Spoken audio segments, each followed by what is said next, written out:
Education, comparative education, तुलनात्मक शिक्षा। तुलनात्मक शिक्षा एक ऐसा क्षेत्र है जो विभिन्न देशों, संस्कृतियों और समाजों में शिक्षा की प्रणाली, प्रक्रिया और परिणामों की तुलना करता है। इसका उद्देश्य शिक्षा को बेहतर बनाने के लिए विश्लेषण और सुधार करना है। इसे हम शिक्षा का अंतर्राष्ट्रीय अध्ययन भी कह सकते हैं। परिभाषा, कुछ मुख्य विधानों द्वारा दी गई परिभाषाएं।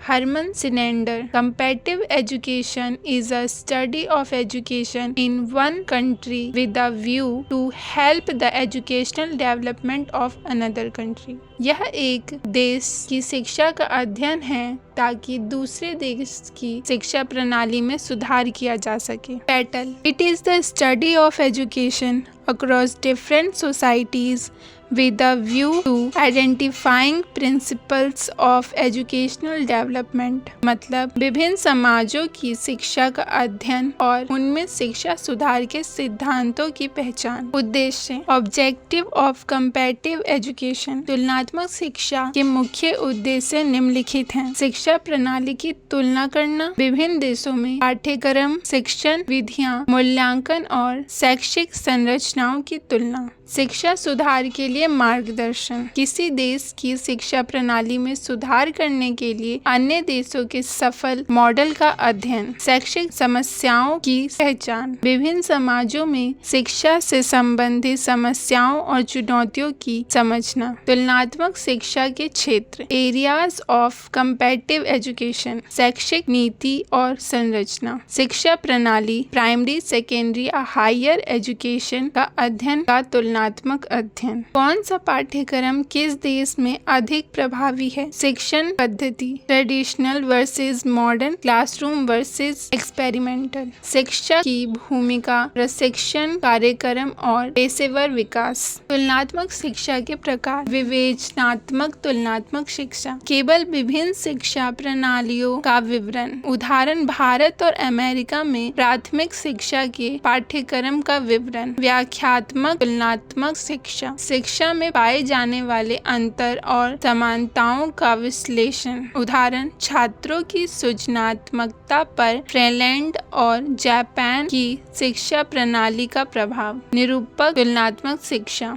शिक्षा प्रणालियों का मूल्यांकन और सुधार के सुझाव। उदाहरण, किसी देश की शिक्षा नीति का सुधार हेतु सिफारिश। तुलनात्मक शिक्षा के प्रमुख दृष्टिकोण, सांस्कृतिक दृष्टिकोण, कल्चरल अप्रोच, इसमें शिक्षा और संस्कृति का आपसी संबंध। उदाहरण, एशिया और यूरोप शिक्षा की सांस्कृतिक भिन्नताएं। राजनीतिक दृष्टिकोण, शिक्षा और सरकार की नीतियों का प्रभाव। आर्थिक दृष्टिकोण, शिक्षा और आर्थिक विकास का आपसी संबंध। सामाजिक दृष्टिकोण, शिक्षा और समाज के बीच संबंध। तुलनात्मक शिक्षा के सिद्धांत, हर्बर्ट स्पेंसर थ्योरी के अनुसार शिक्षा का मुख्य उद्देश्य समाज में फिट होना और सामाजिक जिम्मेदारी निभाना। ह्यूगो मिनिस्टेबर थ्योरी, शिक्षा का उद्देश्य व्यक्तिगत और मानसिक विकास। दुर्कीम थ्योरी, शिक्षा सामाजिक मूल्यों और संस्कृति के संरक्षण में सहायक। जॉन डिवे थ्योरी, शिक्षा का अनुभव और व्यवहार आधारित होना चाहिए। तुलनात्मक शिक्षा का मुख्य विधान, मार्क एंटोइन जुलीन, ये फ्रांस का था।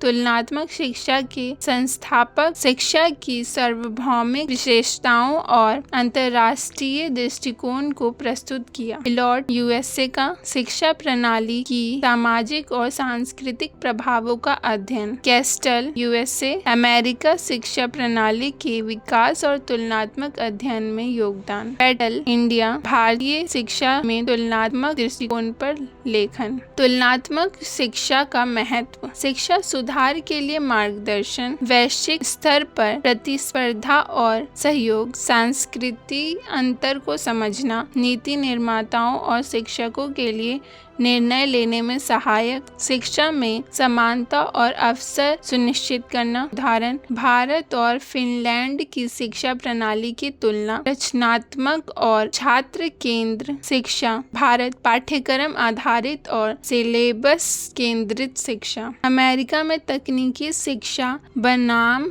भारत में तकनीकी शिक्षा। अमेरिका प्रयोगात्मक उद्योग संबंधित शिक्षण।